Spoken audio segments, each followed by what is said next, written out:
국경 없는 의사회에서 신경수라는 의사분이 경우를 제가 보게 되었습니다. 2019년에 나이지리아 북동부에 있는 마이구두라라는 작은 동네에서 소아병원 의사로 봉사를 했다고 합니다. 그 동네는 난민이 많고 또 난민 캠프가 있어서 작은 동네지만 사람들이 상당히 많이 있었는데 거기에서 기억에 남는 한 환자를 이야기했습니다. 과호흡으로 입원한 14살 남자아이인데 이 과호흡이라고 하는 것은 100m를 뛰지도 않았는데 그냥 평상시에 100m를 뛴 것처럼 숨이 막 차는 그러한 증상이 나타나는 병이라고 합니다. 그리고 아프리카에서는 의료시설이 갖춰져 있지 않기 때문에 하루만 지나면 거의 대부분 사망한다고 합니다. 우리나라처럼 의료시설이 이렇게 잘 발달되어 있으면 아무 문제가 안 되는데 워낙 열악한 지역이라 하루만 지나면 거의 다 사망을 하는데 이 아이는 3일 동안을 버티다가 결국에는 사망을 했다고 합니다. 우리나라에서는 살릴 수 있었지만 그 열악한 지역에 있었기 때문에 이렇게 보낸 그 아이 때문에 너무나 힘들었다고 합니다.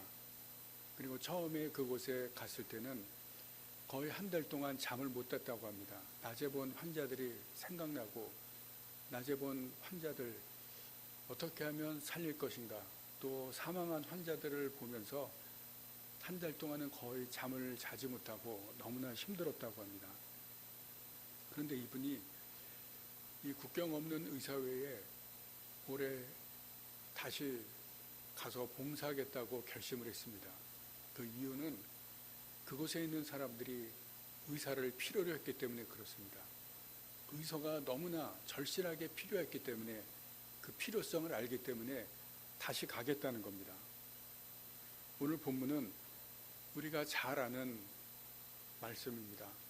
그런데 이 본문 말씀 가운데 우리가 잘 아는 말씀 가운데 하나님께서 독생자를 세상에 보내셨다고 합니다. 하나님께서 예수님을 보내신 그 독생자를 보내신 그 마음이 무엇이겠습니까?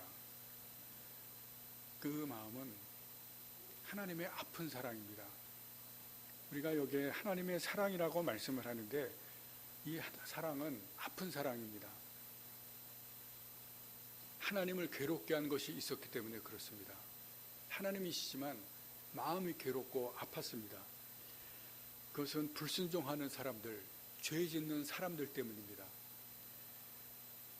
불순종이나 말씀을 듣지 않는 것, 그 죄 있는 그 사람들, 죄를 계속해서 짓는 그 사람들이 하나님을 괴롭게 한 것입니다. 하나님이 그들을 보시고 아프시고 마음이 괴로웠습니다. 죄의 결말은 오늘 본문에서 멸망이라는 단어를 사용을 했습니다.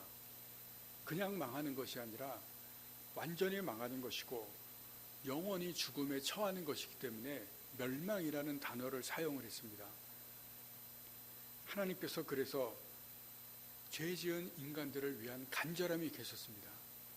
안타까운 마음에 그 간절한 마음이 하나님께서 있었습니다. 왜냐하면 그냥 두면 영원히 멸망하기 때문이고 또 하나님께서 죄 지은 인간일지라도 사랑하시기 때문에 그렇습니다. 죄 지은 사람을 위해서 하나님께서 무언가를 하셔야 할 필요가 있었습니다. 앞서 그 의사가 열악한 그 지역에 의사의 필요성을 느끼신 것처럼 하나님께서도 이 땅을 향한 필요성을 느꼈습니다. 멸망한 죄인들을 위한 안타까운 마음과 그래도 사랑하시는 그 아픈 사랑으로 인해서 하나님께서 구원하실 자를 보내실 그 필요를 하나님께서 느끼셨습니다. 가난한 나라에서 봉사하는 의사들은 그분뿐만이 아니라 모두 다 가장 안타까워하는 것이 환자들이 죽어가는데 의료시설과 약과 피 이런 것들이 부족하기 때문에 그런 것이 없어서 죽는 것을 그냥 볼 수밖에 없는 것이라고 합니다. 무언가를 할 수 있었으면 좋겠는데 너무나 부족하기 때문에 할 수 있는 것이 없어서 그대로 죽어갑니다. 하나님도 죄 짓는 우리 인간들이 안타까우셔서 그래서 괴로우셨습니다. 한 가지 더 하나님을 더 괴롭게 한 것은 유대인들과 종교 지도자들이었습니다. 출애굽하고 시간이 지나자 유대인들은 점점 하나님을 떠나고 불순종하기 시작합니다. 하나님이 그들을 보시고 마음이 아프셨습니다. 예수님 당시 유대인들과 지도자들은 우리가 항상 많이 들었던 권위주의, 형식주의, 그리고 물질주의, 여기에 빠져 있었습니다. 특히 종교 지도자들은 사람을 구원하는 것이 아니라 죽음으로 더 내몰고 있었습니다. 율법의 형식, 권위와 돌력, 권위와 권세, 권력, 그리고 돈에 집중하는 그러한 지도자들의 모습을 성경에서 볼 수가 있습니다. 그래서 성전이 성전답지 않고 제사장이 제사장답지 않고 예배가 예배답지 않았습니다.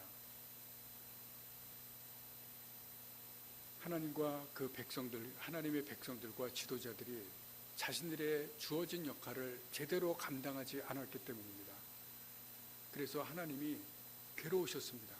마음이 아프셨습니다. 부모는 자녀를 사랑할 수밖에 없습니다. 내가 낳은 자녀이기 때문이고 내 자녀이기 때문에 내 자녀는 어떤 부모든지 다 사랑합니다. 하나님께서 우리 인간들을 만드셨습니다. 그래서 하나님께서 죄를 지었음에도 사랑하실 수밖에 없는 것입니다. 앞서 말씀드린 국경 없는 의사회 신경수 의사는 안타까운 마음이 있었습니다. 한국이라면 살릴 수가 있었는데 그런 안타까움입니다. 하나님께도 안타까운 마음이 있었습니다. 아들을 보내면 죄인들을 살릴 수 있다는 그러한 안타까움입니다. 그래서 죄인들을 대신해서 아들을 십자가에서 죽게 하시고 죄인들을 구하신 것입니다. 이 시간에 이러한 하나님의 사랑에 대해서 우리가 더 깊이 나누고 또 생각해 보도록 하겠습니다. 하나님의 사랑은 첫 번째로 모든 것을 품는 사랑입니다. 모든 것을 품습니다. 미국 오클랜드에 살고 있는 부부 이야기입니다. 결혼한 지 3년이 지났는데도 아이가 생기지 않았습니다. 그래서 이유를 알기 위해서 병원에 갔는데 충격적이게도 남편이 무정자증이라는 그러한 판결을 받았습니다. 아이를 낳을 수가 없습니다. 1년이 지난 후에 남편이 아이를 입양하자고 제안을 했고 그리고 동의를 해서 이제 입양을 하기로 결정을 했습니다. 보육원이 갔는데 많은 아이들이 있었습니다.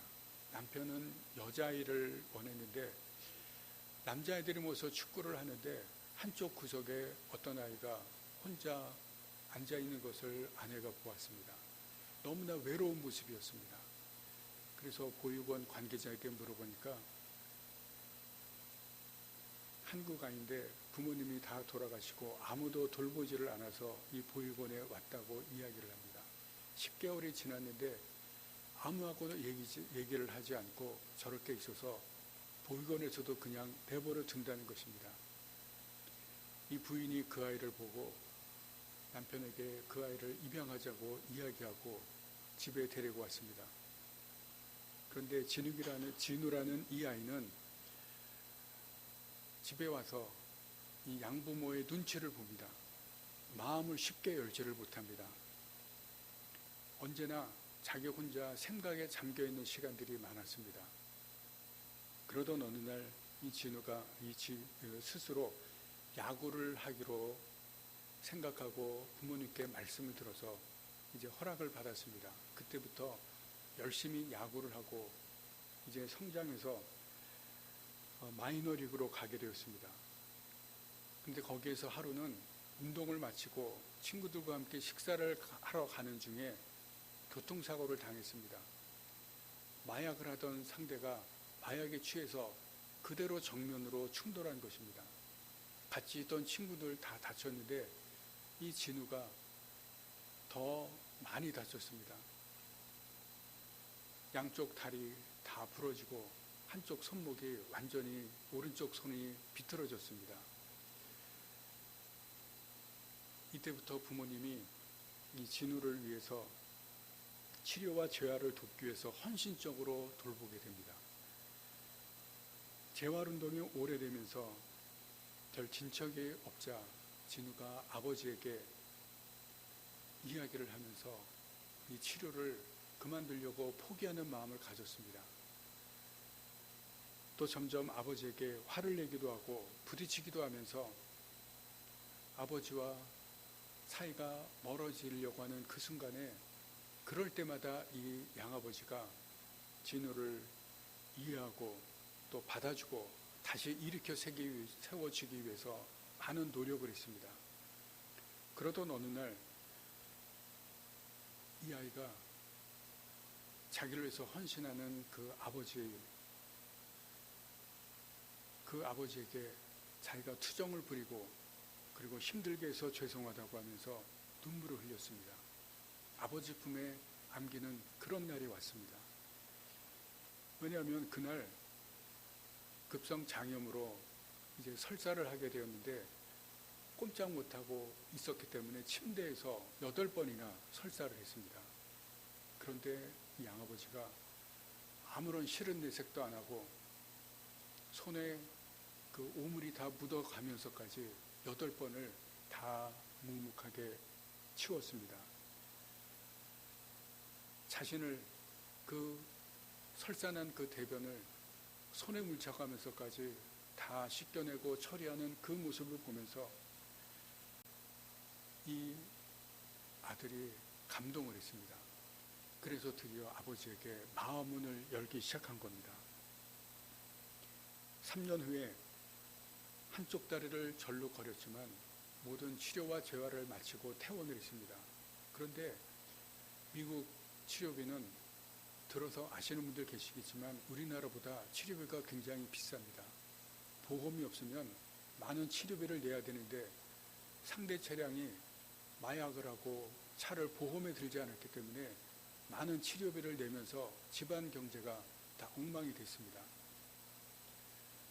아버지가 자동차 수리를 하고 있었는데 3년간 그 치료비를 수입으로 감당할 수 없어서 많은 대출을 받았습니다. 점점 집안이 가난해져 갔습니다. 그러다 아버지가 경제적인 압박과 스트레스 그리고 진우를 간호한 이 후유증 때문에 결국 뇌출혈로 쓰러졌습니다. 다행히 목숨은 건졌지만 왼쪽 팔과 다리를 절게 되었습니다. 잘 사용하지 못해서 휠체어를 탑니다. 그래서 어머니가 4시간씩 일하면서 이 가정의 경제를 해결하기 위해서 또 나섰습니다. 입양한 아이를 위해서 이 부모가 엄청난 희생을 치른 것입니다. 왜 그랬겠습니까? 과거에 보육원에 홀로 외로웠던 그 아이, 이 부모가 품은 것입니다. 2다리가 다 부러지고 팔 하나가 휘어졌을 때 그 모습을 보고도 이 부모가 다 품은 것입니다. 하나님의 사랑은 모든 것을 품습니다. 본문에서 보시면 하나님이 세상을 사랑하셨다고 했습니다.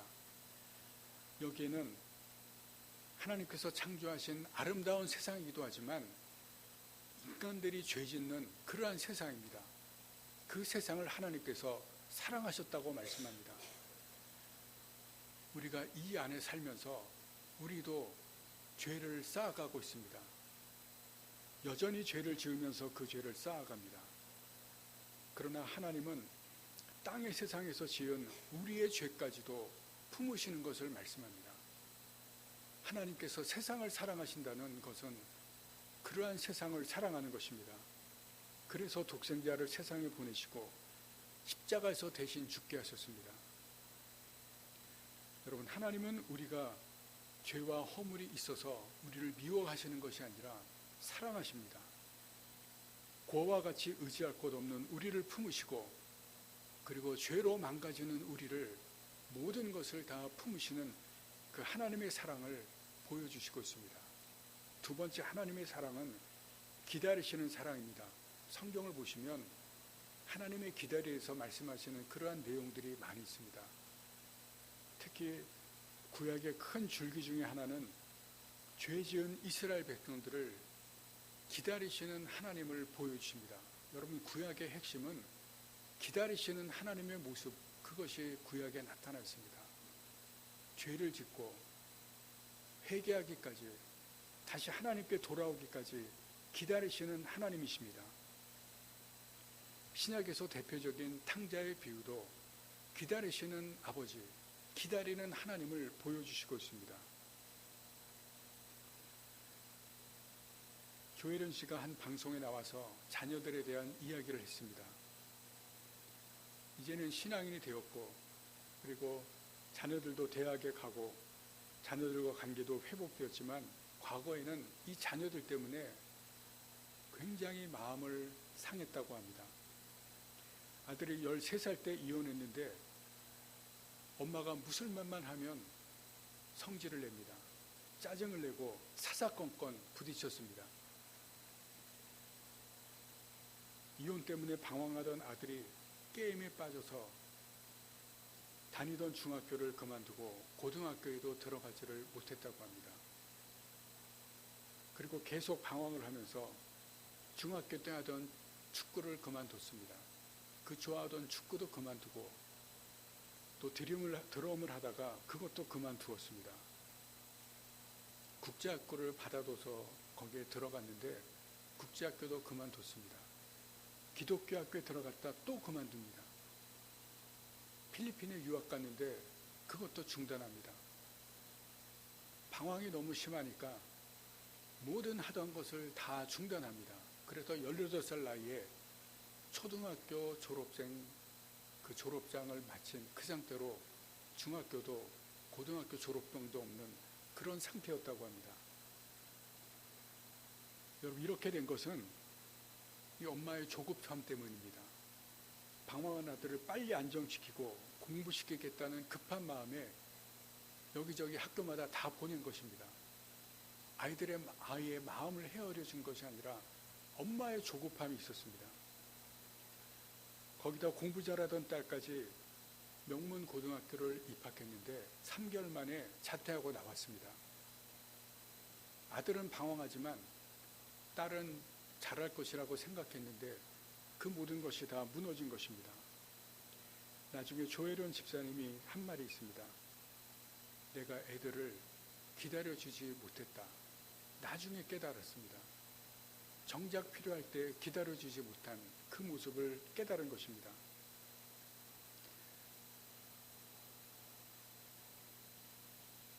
애들과 재혼한 남편과의 관계, 빨리 좋아지기를 바랐고, 점점 빗나가는 아들, 그 관계가 빨리 좋아지기를 바랬습니다. 자신이 이혼하고 재혼하는 과정에서 자기는 아이들이 다 이해했다고 생각했는데 나중에는 그것이 일방적인 통보인 것을 깨달았습니다. 아이들이 이혼과 재혼을 받아들이기에는 시간이 필요했는데 그것을 알지 못했습니다. 이분뿐만 아니라 우리도 마찬가지입니다. 자녀들에게 문제가 생기면 또 내게 어떤 문제가 생기면 빨리 해결되기를 원합니다. 기다리지를 못합니다. 왜냐하면 땅의 사랑은 기다림이 없기 때문에 그렇습니다. 우리들은 기다리는 것보다 빨리 문제를 해결하기를 원합니다. 즉각적인 반응과 급한 결과를 원합니다. 그러나 하나님 사랑은 기다림입니다. 오래 기다리신다고 오래 참으시는 하나님의 성품을 사랑해서 이야기합니다. 오래 참음이 기다림으로 나타나는 것입니다. 우리는 하나님의 기다림으로 그분께 돌아왔습니다. 하나님이 기다려 주셨기 때문에 우리가 믿음을 가지고 이 자리까지 왔습니다. 그런데 지금도 하나님은 기다리고 계십니다. 아직 죄 가운데 있는 사람들을 기다립니다. 또다시 죄 지은 우리가 회개할 때를 하나님께서 기다리십니다. 우리 가족이나 이웃이 기다리는 하나님께 돌아오도록 여러분 기도하시기 바랍니다. 하나님께서 이렇게 오래 기다리신다는 것을 알고 그것이 하나님의 사랑이심을 알고 계속 그 하나님 사랑을 우리가 바라면서 하나님의 사랑, 기다리신 그 사랑을 바라면서 기도하시기 바랍니다. 그러면 언젠가는 하나님께서 돌아오시게 하실 것입니다. 세 번째, 하나님의 사랑은 용서하는 사랑입니다. 땅의 사람들은 나에게 잘못한 것 아니면 사람들의 잘못을 용납하지 않고 용서하지 않습니다. 다 드러내고 복수하려고 합니다. 최근 밀양 성폭행 사건이 다시 부각되는 것을 여러분들이 아실 겁니다. 2004년도 사건인데 당시 가해자가 무려 44명이었다고 합니다. 그런데 나중에 피해자가 1명인 줄 알았는데 피해자 4명이 더 있었습니다. 5명이 피해자였고 가해자가 44명인 줄 알았는데 더 많은 가해자가 있었습니다. 경찰에 의하면 100명이 넘었습니다. 너무나 충격적인 사실입니다. 그런데 이 사건 자체도 충격이었지만 가장 큰 문제는 이 가해자들에 대한 처벌이 너무나 약했다는 것입니다. 몇 명만 처벌받았고 대부분의 주동자들은 미성년자라 소년원에 가는 것으로 끝났습니다. 심지어 핵심 주동자와 나머지 학생들은 아예 처벌을 받지 않았습니다. 이런 결과로 가해자들이 지금 잘 살고 있다는 이 사실에 국민들이 다 분노하고 있는 것입니다. 그래서 유튜버들이 20년 지난 사건을 다시 들춰내고 현재 있는 곳과 사는 상황을 보여주면서 사적으로 벌을 주고 있습니다. 일종의 복수입니다. 사법권에서 제대로 심판하지 않았으니 우리가 심판하겠다는 것입니다. 여러분, 이것이 사람들의 심리입니다. 땅에서 일어나는 일입니다. 잘못한 사람들, 죄 지은 사람들 그냥 두지 않고 반드시 벌을 받게 하고 그리고 복수하겠다는 것이 사람들의 마음입니다. 그러나 하나님은 죄인들을 심판하지 않으십니다. 바로 벌 주지 않으십니다. 다른 마음을 가지셨기 때문에 그렇습니다. 오늘 본문 다음에 17절 말씀을 같이 보시겠습니다. 하나님이 그 아들을 세상에 보내신 것은 세상을 심판하려 하심이 아니요 그로 말미암아 세상이 구원을 받게 하려 하십니다. 하나님은 심판하시기를 원하시지 않는다는 것입니다. 분명히 죄를 지었지만 그 죄를 심판하시는 것이 하나님의 마음이 아니라고 말씀합니다. 심판은 벌 주는 것이고 복수하는 것입니다. 그러나 하나님은 인간을 심판하는 것이 아니라 용서하는 것임을 말씀합니다. 심판하시지 않는 것은 용서하시겠다는 것입니다. 그 죄를 용서하시고 구원하시겠다고 하는 것이 예수님의 마음인 것을 보여줍니다. 그것이 하나님의 사랑입니다. 여러분, 세상은 하나님이 이 세상, 사람들이 죄 지은 이 세상을 사랑하신다고 말씀했습니다. 그런데 아실 것은 사람들도 세상을 사랑합니다. 지금 우리도, 여기 있는 우리도 세상을 사랑합니다. 지금의 이 세상이 어떻습니까? 과거보다 너무 좋아졌습니다. 많은 과학의 발전으로 세상이 너무 편해졌습니다. 좋은 것들이 점점 많아집니다. 그래서 사람들은 이 세상을 사랑합니다. 세상에 있는 많은 것을 사랑합니다. 그러면서 예수님을 점점 필요로 하지 않습니다. 그러나 하나님은 이 세상의 사람들의 죄를 보지 아니하시고 예수님을 보내셨습니다. 소돔과 고모라 같이 이 땅을 사랑하는 사람들을 하나님께서 보시고 그들의 죄를 보셨습니다. 그런 우리들에도 하나님께서 사랑하신다고 말씀하십니다. 하나님은 우리의 모든 것을 품으시고 그리고 기다려주시고 우리를 용서해 주십니다. 하나님께서 그 사랑을 여러분들과 여러분들의 가족과 그리고 여러분들이 관계하는 모든 사람들에게 나타내시고 보여주시기를 바랍니다. 하나님이 주시는 하늘의 사랑을 경험하셔서 땅의 사랑을 극복하는 여러분들과 주위의 사람들이 되시기를 바랍니다. 마지막으로 오늘 말씀 중에서 가장 중요한 것이 있습니다. 여러분, 하나님의 사랑은 구약에 있는 거 보시는 것처럼 오래전부터 있었고 지금도 있습니다. 동일한 사랑이 여전히 하나님의 사랑으로 우리에게 있습니다. 중요한 것은 내가 그 사랑을 알고 믿느냐 하는 것입니다. 하나님의 그 사랑을 알고 믿느냐, 그것이 우리에게 중요한 것입니다. 아직 하나님의 사랑을 확신하지 못했다면 기도해야 됩니다. 하나님의 사랑을 위해서 기도해야 됩니다. 하나님 나를 사랑하시는지, 하나님 나를 사랑하시나요? 물어보시면서 기도하셔야 됩니다. 여러분, 물으셔야 됩니다. 하나님 나를 사랑하시나? 물으셔야 됩니다. 하나님의 사랑을 알고 하나님께서 그 사랑을 보여주실 때까지 계속해서 물으셔야 됩니다. 나를 사랑하시는지, 내 가족을 사랑하시는지 물으셔야 됩니다. 그리고 나를 사랑하시면 내가 알게 해주시고 경험하게 해주시고 확신하게 해달라고 기도하셔야 됩니다.